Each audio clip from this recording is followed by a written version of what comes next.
নবী নামাজে দাঁড়ায় আছে, এই সারা রাত্র নামাজে দাঁড়ায়া দাঁড়ায়া একটা দোয়া শুরু করছে, আল্লাহুম্মা আয় আল্লাহ ইন তুআযিবহুম ফাইন্নাহুম ইবাদুক, ইন তুআযিবহুম ফাইন্নাহুম ইবাদুক, ওয়া ইন তাগফির লাহুম ফাআনতা আজিজুল হাকীম, ওয়া ইন তাগফির লাহুম ফাআনতা আজিজুল হাকীম।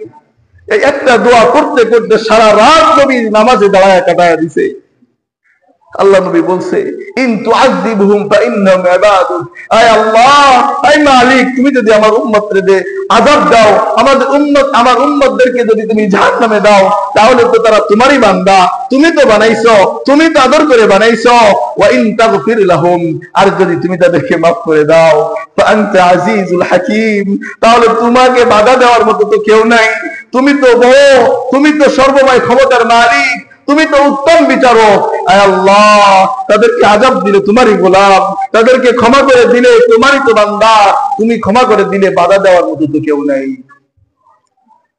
ও বন্ধু, এভাবে আল্লাহ রাসূল ডাক দিয়ে বলবে, আর কতদিন দাঁড়ায় দাঁড়ায় কানলে, আর কত কষ্ট করলে উম্মত, তোর অন্তরের ভিতরে আমি একটু দয়া সৃষ্টি করতে পারতাম, বল না, বল। এভাবে ডাকবে, এভাবে বলবে, দোস্ত, একটু খালি দুনিয়া পাওয়ার জন্য, এই রিজিক পাওয়ার জন্য, একটু রিজিক পাওয়ার জন্য, একটু ভোগ করার জন্য আজকে হারামের পথ বেছে নিলাম, আজকে হারামের পথ বেছে নিলাম। কিন্তু দুনিয়া তো আল্লাহ চালাইতেছে মুমিনদের উসিলায়।